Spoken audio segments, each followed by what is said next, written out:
Yargıda Metin Amir'in ölümü sonrası Ilgaz'ın intikam ateşiyle Kadir Adarlı'yı yakaladığı sahnede yaşananlar bölüme damgasını vurdu. Peki bu sahnede neler oldu? Ilgaz Kadir Adarlı'yı vurdu mu? Bu konuda yaşanacaklar herkesi derinden etkileyecek. Ayrıca Ilgaz'ı bir sürpriz daha bekliyor olacak.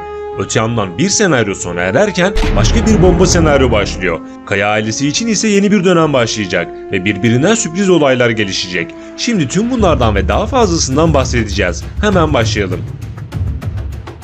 Ilgaz büyük bir örgütü çökertmek için yaptığı operasyonda ilk aşamada başarılı olmuştu. Tam sonuca ulaşıldı derken Kadir Adarlı'nın son hamlesiyle Metin Amir öldü ve tüm dengeler alt üst oldu. Metin Amir'i canlandıran usta oyuncu Hüseyin Avni Danyal, Kanal D'nin yeni ve iddialı dizisi Taş Kağıt Makas ile anlaşma sağladı. Evet, Metin Amir'in ölümü herkesi yıkıp geçti. Ancak başta Ilgaz olmak üzere tüm herkes için asıl önemli olan katilin bulunup cezasını çekmesiydi. Ilgaz bu konuda Eren'in, Ceylin'in ve diğerlerinin desteğiyle hızlı bir şekilde Kadir Adarlı'yı yakaladı. Ancak bu sahnede patlayan silah sesi herkesi merakta bıraktı. Acaba Ilgaz Kadir'i vurdu mu? Şimdi bu sorunun cevabına gelelim. Eğer Ilgaz Kadir'i vurmuş olsaydı şimdiye kadarki tüm kurallarını çiğnemiş olacaktı ve hırsına yenik düşecekti. Evet, babasının ölümünden dolayı intikam ateşiyle yanıp tutuştu, ancak yine de bu sahnede Ilgaz'dan beklenen Kadir'i vurmaması. Ilgaz karakterine yakışan Kadir'i öldürmeyerek adalete teslim etmesi ve cezasını bu şekilde vermesi. Çünkü şimdiye kadar yargı dizisinde neredeyse tüm kötüler cezasını çekmeden öldü. Kadir'in ölmesi de onun için bir kurtuluş olurdu. Ancak Ilgaz buna izin vermeyecek. Kadir Adarlı'nın adalet karşısında cezasını çekmesini sağlayacak. Ilgaz bu sahnede sinirlenerek silahı hafifçe sağa kaydırarak yan tarafa boşluğa sıktı.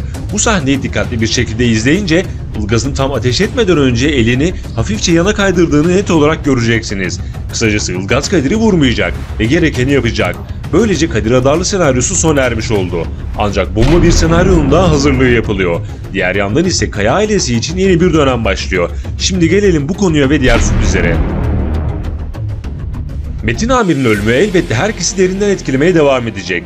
Ilgaz her ne kadar intikamını alsa da bunun acısıyla yaşamaya devam edecek. Bu konuda hiç şüphesiz en büyük destekçisi Ceylin olacak. Ilgaz-Ceylin ikilisi bu dönemde kenetlenerek bu olayın üstesinden gelmeyi başaracaklar. Defne ise küçük yaşta hem annesiz hem de babasız kaldığı için büyük sıkıntılar yaşayacak. Bir yandan büyük bir yalnızlık ve öfke patlaması, bir yandan da abilerinden ve diğerlerinden destek alarak hayata tutunmaya çalışacak. Diğer yandan Çınar ise büyük bir üzüntü daha yaşayacak.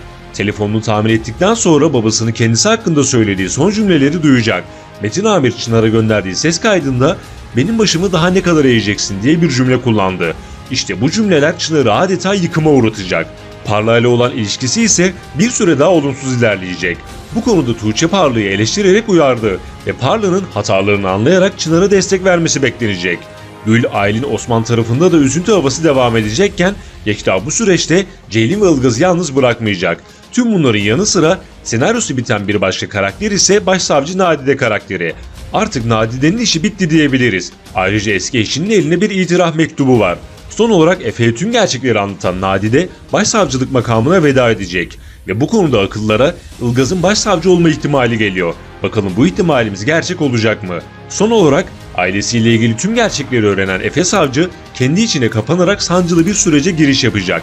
Bu dönemde en büyük destekçisi elbette Tuğçe olacak. Efe bu durumları Tuğçe ile paylaşarak rahat bir nefes almak isteyecek. Ayrıca bu ikilinin ilişkisi hızlı bir şekilde bir üst seviyeye çıkacak. Yeni videolar gelmeye devam edecek. Videoları kaçırmamak ve anında haberdar olmak için kanala abone olup bildirimleri mutlaka açalım. Bir sonraki videoda görüşmek üzere. Hoşça kalın.